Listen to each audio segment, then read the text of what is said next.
At the 2025 Berkshire Hathaway Annual Meeting, Warren Buffett was asked a fascinating question by Jackie Hahn, a longtime attendee who's been following Buffett and his team for years.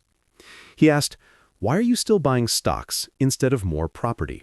A question that reflects something deeply rooted in many cultures, especially in China, where real estate is often seen as the safest and most tangible form of wealth. Warren's answer, as always, was full of wisdom and practicality.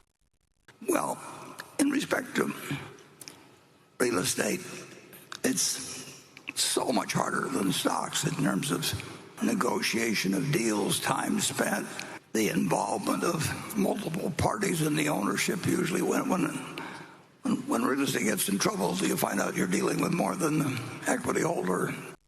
Here, Buffett immediately points out something most investors overlook: complexity. Real estate deals aren't just about buying land or buildings. They often involve lawyers, banks, tenants, co-owners, and endless negotiations. It's time-consuming, and time, for Buffett, is the most valuable asset. But there have been times when large amounts of real estate have changed hands at bargain prices, but usually stocks were cheaper, but they were a lot easier to do. This is a classic Buffett insight. He's not against real estate. He's just saying that stocks give him more value with less hassle. When a market crash happens, opportunities pop up everywhere. And with stocks, he can act instantly, while real estate requires weeks or even months of paperwork.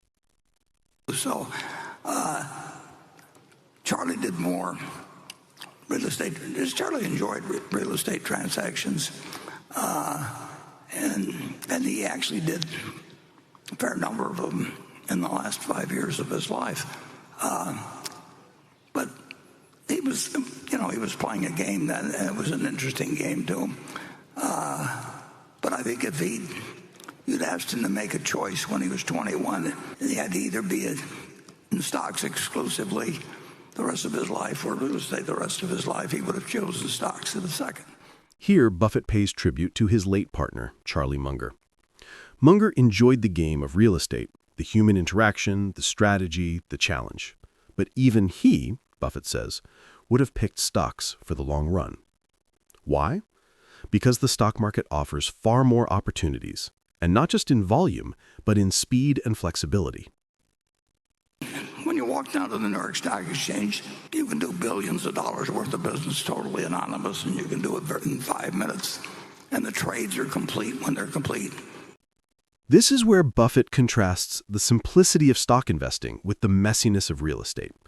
With stocks, a transaction can be done in seconds, clean, anonymous, and final. But with real estate, it's the opposite.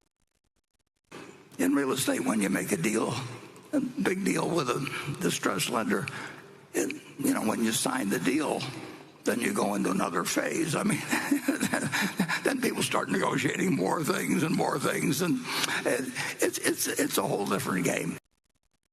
Buffett describes what every real estate investor knows too well: the endless back and forth. Even after signing, there are amendments, delays, and sometimes deals that just fall apart.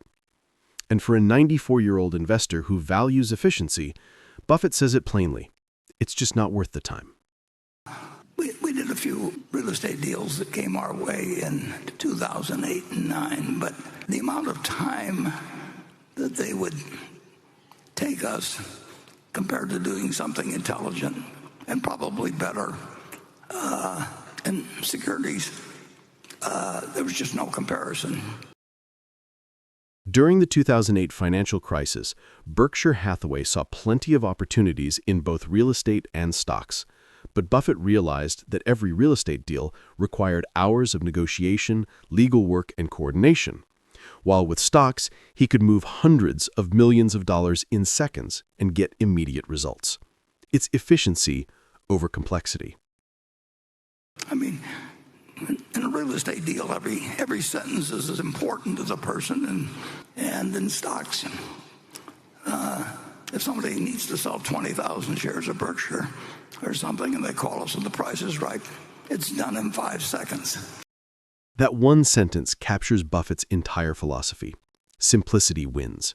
He's not chasing the thrill of complicated deals. He's chasing clarity, precision, and results. For a guy 94, it's not the most interesting thing to get involved in something where the negotiations could take years. This line got a laugh from the crowd, but it's deeply true. Buffett knows where his strengths lie. Real estate might be exciting for some, but for him, it's slow, tangled, and inefficient. He prefers to stay in his circle of competence, businesses he understands, stocks he can analyze, and deals he can close instantly. There have been some huge failures in fact, if you go all the way back to Zeckendorf in the 1960s, he was going to change the world, and Century City out in California is a product of his. And so people tend to get in trouble in that business. Buffett's warning here is subtle but powerful. Real estate can be risky, especially for those over-leveraged or caught in the wrong cycle. It's not immune to mistakes, even though it feels safe to most people. I've been spoiled, but I like being spoiled, so we'll keep it that way. And that's how Buffett ends, with humor and wisdom intertwined. He's admitting that the simplicity and liquidity of the stock market have spoiled him. And, honestly, who can blame him? After all, it's that same simplicity that's helped him turn a few $1,000s into over $100 billion. So when you hear Buffett say he prefers stocks over real estate, it's not because real estate is bad, it's because time, efficiency, and opportunity cost matter more than anything else. It's a masterclass in focus. Warren Buffett knows exactly where his advantage lies, and he stays there. Thanks for watching. If you enjoyed this breakdown, hit the like button and subscribe for more insights from the world's greatest investors.